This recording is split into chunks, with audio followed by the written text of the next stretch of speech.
Good evening again, my fellow friends. Bao Tao is here back at it again with some spicy news. Sorry about that. And sorry about my hair. I don't know why the barber decided to make me look like I just came out from the military. But anyway, let's have a look at what we have for this episode of driNEWS. On 23rd of February, the Road Transport Department, JPJ, announced a temporary suspension of the renewal of road tax, Lesson Kendaraan Motor, LKM, for private vehicles at all post offices nationwide. The suspension is from 23rd of February to 31st of March.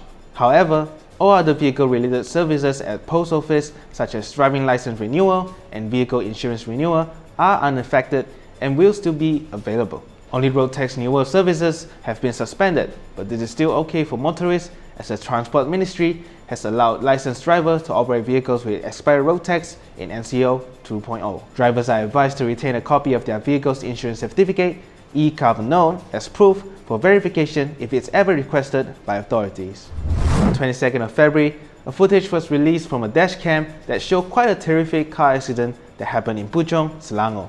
From the footage, it was seen that a Myvi seemingly flew into a van and caused a sudden crash in the middle of the road. To be honest, I was jump scared by the Myvi when watching the footage because the scenario was so calm and peaceful until the crash happened in the blink of an eye. Don't get me wrong, the crash itself is very horrific and all, but what's funny is what the Myvi driver does afterwards. In this other dash cam, we can see the other angle of the crash, but then all of a sudden, the Myvi driver just blasted off.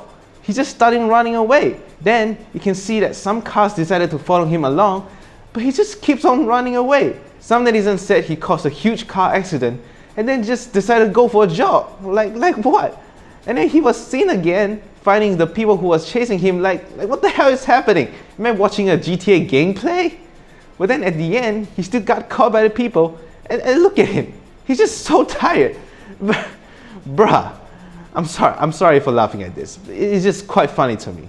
However, unfortunately, the van driver did get quite badly injured and is now getting treatment in the hospital. Hopefully the van driver can get full recovery as soon as possible, and yeah, the kid was later sent to the police and is now under arrest, which is well deserved. That's what you get for starting a jogging marathon right after crashing into cars.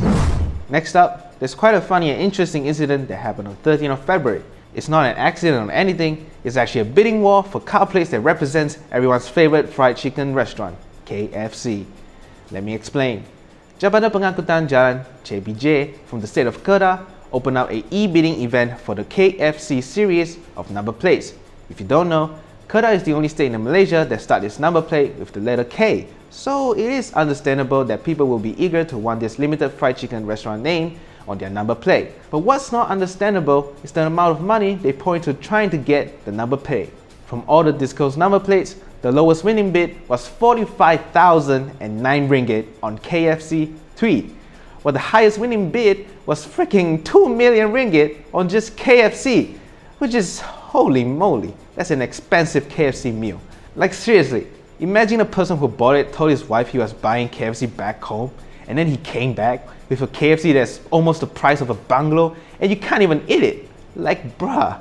Well, maybe this is just a rich man's game that I don't understand, but yeah, I guess now you can probably drive around the town letting everyone know your love for the fried chicken place. And lastly, on 20th of February, which was a celebration day for Chinese called Tian Kong Dan, and to put it simply, it is his birthday celebration to the Jade Emperor of Heaven, and one of the highlights of the celebration is lighting up fireworks right when the clock hits 12.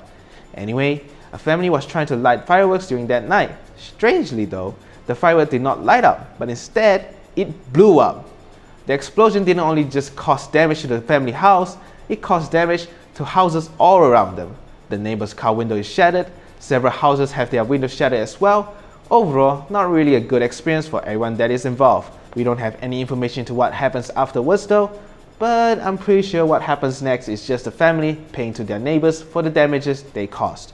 Imagine praying for fortune that night, but instead of getting money, you're giving out money to other people. Sag. Now we are proceeding with a new segment for our show where we will look at the overall financial situation of the car industry in our country for this month. Recently, the Malaysian Automotive Association, MAA, has released the vehicle sales data for the month of January 2021. And from the data, we can see there were a total of 32,829 units registered last month. Compared to last December, that's 52.3% less units sold, which is quite expected due to it being after the year-end party sales. However, the January 2021 sales were also 23.5% lower than the corresponding month in 2020.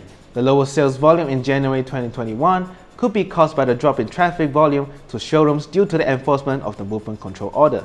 It is also said that most customers had also bought forward in December 2020, resulting in lower stocks in January 2021 for some companies. In terms of total production, the MAA said 39,666 vehicles were produced in January 2021, compared to 45,416 units in the same month last year. And finally, let's have a look at the oil price we have for this week.